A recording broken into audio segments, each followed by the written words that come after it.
አደራ ድራማ ክፍል 66 ተለቀቀ።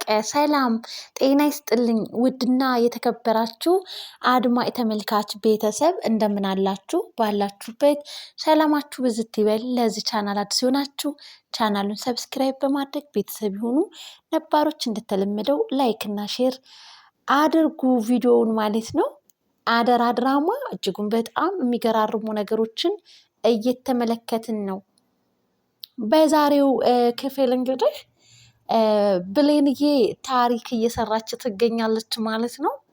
ከበፊቱ እንግዲህ ለየት ባለመልኩ ነቃ ብላ የቃልንና የባህሉን ተንኮል በሰላምዬ ላይ ያቀነባበሩትን ወጥመድ ተንኮል ስራቸውን ለማጋለጥ እንግዲህ ደፋ ቀና እያለች ከዳግም ጋር አንድ ላይ በመሆን አልማዝ የት እንዳለችና የአልማዝ ቤት የት እንደሆነ ዳግም እንግዲህ በሚያውቃቸው ደላሎች ጓደኞቹ እያደዋወሉ እንግዲህ ደርሰውባታል ማለት ነው።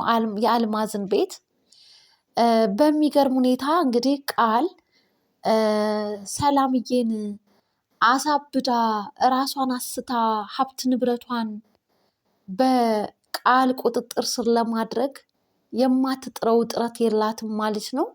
በሌላ በኩል ደግሞ በኃይሉ እንደዚሁ አንቺ ነፍሰ በላ ነፍሰ ገዳይ እንግዲህ እያለ እያስፈራራ የሚፈልገውን ያክል ገንዘብ እንግዲህ ለመቦጨቅ ሁሉም እንግዲህ በየአቅጣጫው ሰላምዬን ለመቦጨቅ ተዘጋጅተው ወጥመድ አጥምደውላት ይገኛሉ።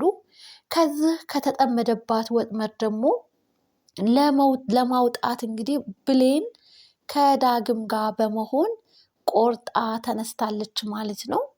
እናም እንግዲህ ብሌን ስልክ ደውላ የአልማዝን እህት ካነጋገረቻት በኋላ የአልማዝም እህት እሺ አልማዝን ላቅርብልሽ ካለቻት በኋላ አልማዝ እንግዲህ ከማንም ሰው ጋር እንዳታገናኘኝ ብዬ ነግሬሽ አልነበረም ወይ በማለትም እህቷን ስትቆጣት እህቷም ሀሳቧን ቀይራ አልማዝ የምትባል አለች ብላ የለችም ብላ እንግዲህ ለብሌን መልስ ሰጥታ ስልኩን ዘግታባታለች።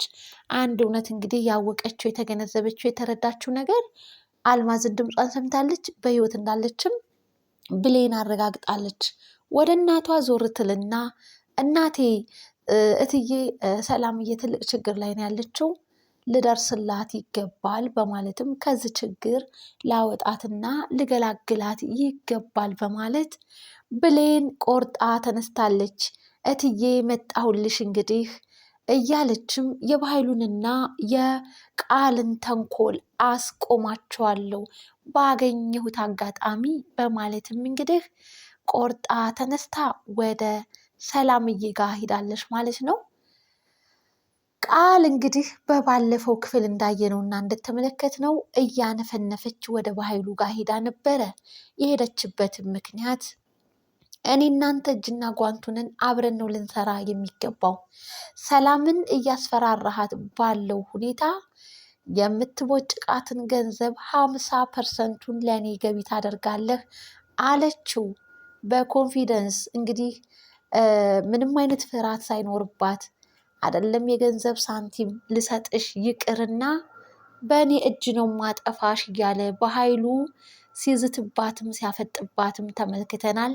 አንተ ያለኔ ምንም ነህና እኔን ልታጠፋኝም ሆነ ልትገለኝ አትችልም አሁን ላይ፣ በኋላ ግን ሊሆን ይችላል፣ አሁን ላይ ግን አትችልም አለችው ቃል ማለት ነው።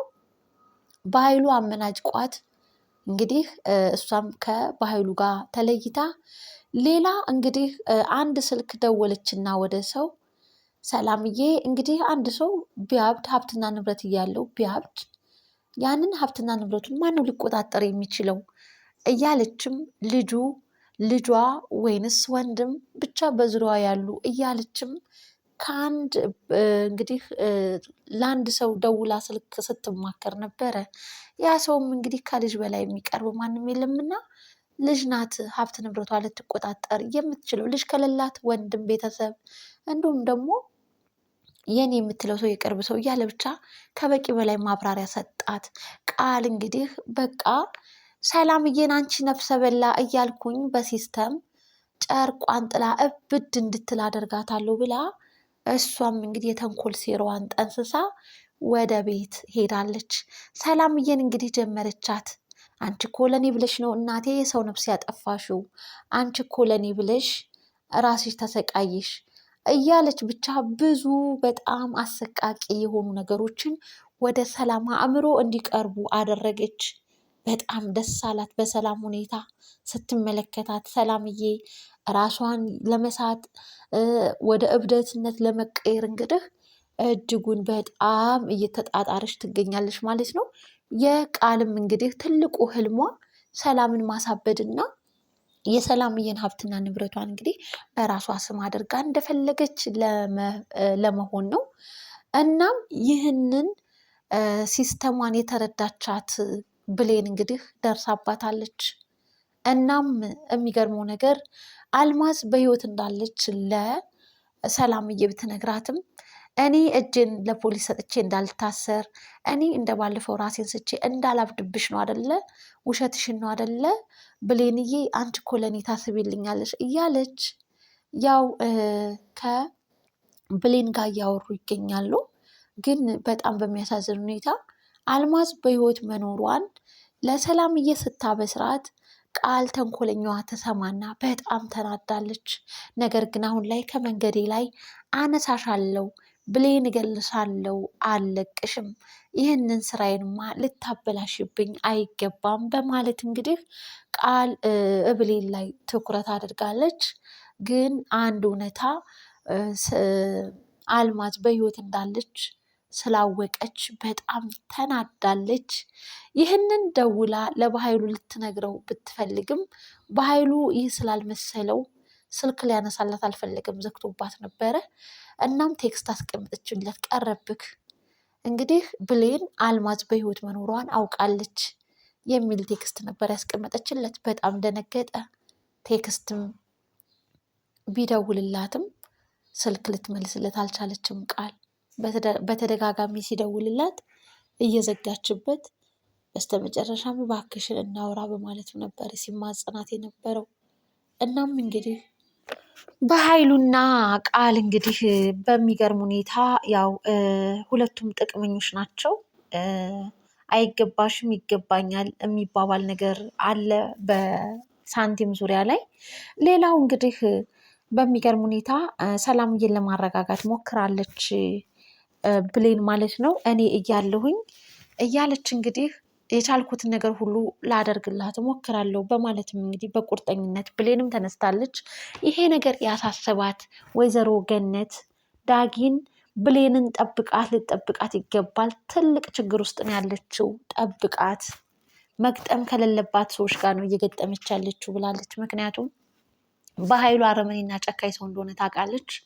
እናም እንግዲህ ለብሌን ራሷን እንድትጠብቅና እንዲጠብቃት ዳጊ አደራ ብላ ገነት ለልጇ ታስጠነቅቃለች። ዳግምም እንግዲህ ወደ ብሌን ጋር በመሆን አንድ ላይ እያወሩና እየተመካከሩ አልማዝ በህይወት እንዳለች ስትነግረው በጣም ነው የደነገጠው እና እሱ ነበር ሞታለች ብሎም አዋጅ አወጀው። ነገር ግን ለካ ያየኋት በቃ ራሷን ነው ማለት ነው እያለ ዳግምም እጅጉን በጣም እንግዲህ ሲገረምም ነበረ። እናም አሁን ላይ እንግዲህ ዳግምና ብሌን አንድ ላይ ሆነው እትዬን ነፃ ልናወጣት ይገባል እያሉም እንግዲህ አልማዝን አፈላልገን ማግኘትና አምተን ለሰላም ማሳየት አለብን ብለው ቆርጠው ወስነው ተነስተው ዳግም ለሚያውቃቸው ደላሎች ጓደኞቹ ስልክ እየደወለ እየጠየቀ ነው። በስተመጨረሻም እንግዲህ አልማዝ የምትባሏን ሰው የሚያውቅ ሰው እንግዲህ አግኝቷል ማለት ነው ዳግም። አልማዝ ማለት በቅርብ ቀን ልጇ የሞተባት ሀዘንተኛ እኛ ሰፈር አለች፣ ስለሷ ይሆን የምትጠይቀኝ እያለም እንግዲህ ብቻ ትክክለኛ አልማዝ የምትባለው ጋር እንግዲህ ዳግምና ብሌን ደርሰዋል ማለት ነው። በእርግጠኝነት አልማዝን አምተው ለሰላምዬ እንደሚያሳዩት እና ሰላምዬ ከዚህ ስቀቀን ህይወትና ኑሮ እንደምትወጣ በዳግምና በብሌን ምክንያት ነፃ እንደምትሆን ምንም ጥርጥር የለንም ማለት ነው። ብሌንን በኃይሉና ቃል ደግሞ እንግዲህ የተንኮል ሴራቸው እዛው ይዘውት ይቀራሉ። ምንም አይነት ነገር ከሰላምዬ ሳያገኙ ብሌን እስካለች ድረስ ምንም አይነት ነገር አያገኙም ማለት ነው። እንግዲህ በስተመጨረሻ ውጤታቸው ድካም ይሆናል ማለት ነው የእነሱ ውጤት። ውድና የተከበራችሁ አድማጭ ተመልካች ቤተሰብ እንግዲህ ሀደራ ድራማ ይህንን ተመልክተናል። የክፍል 66 ማለት ነው። ቀጣዩስ ክፍል ምን ይሆን የሚለውን ደግሞ እንግዲህ በቀጣይ ክፍል ልናይ ይገባል። እንግዲህ ሰላምዬ አልማዝን በአካል እስካላየቻት ድረስ ያው የቃል ተንኮል ሰላምዬ ላይ ሊሰራ ይችላል። ነገር ግን ብሌን ልትታደጋት ትችላለች ማለት ነው ሰላምዬን። ወደፊት እንግዲህ ብዙ ነገር የምናይ ይሆናል። ውድና የተከበራችሁ አድማጭ ተመልካች ቤተሰብ ለዛሬ የነበረን ቆይታ ይህን ይመስል ነበረ። በቀጣይ ክፍልስ ምን ይከሰት ይሆን የሚለውን በቀጣይ ክፍል አብረን የምናይ ይሆናል ማለት ነው። ለዛሬ ነበረን ይህን ይመስላል። ባይ ባይ ውድ ቤተሰብ፣ ላይክ ሼር እንዲሁም አዳዲሶች ሰብስክራይብ ማድረጋችሁን አትርሱ። ለምታበረታቱኝ ውድ ቤተሰብ እጅጉን በጣም አድርጌ አመሰግናለሁ። ቸር ዋሉልኝ።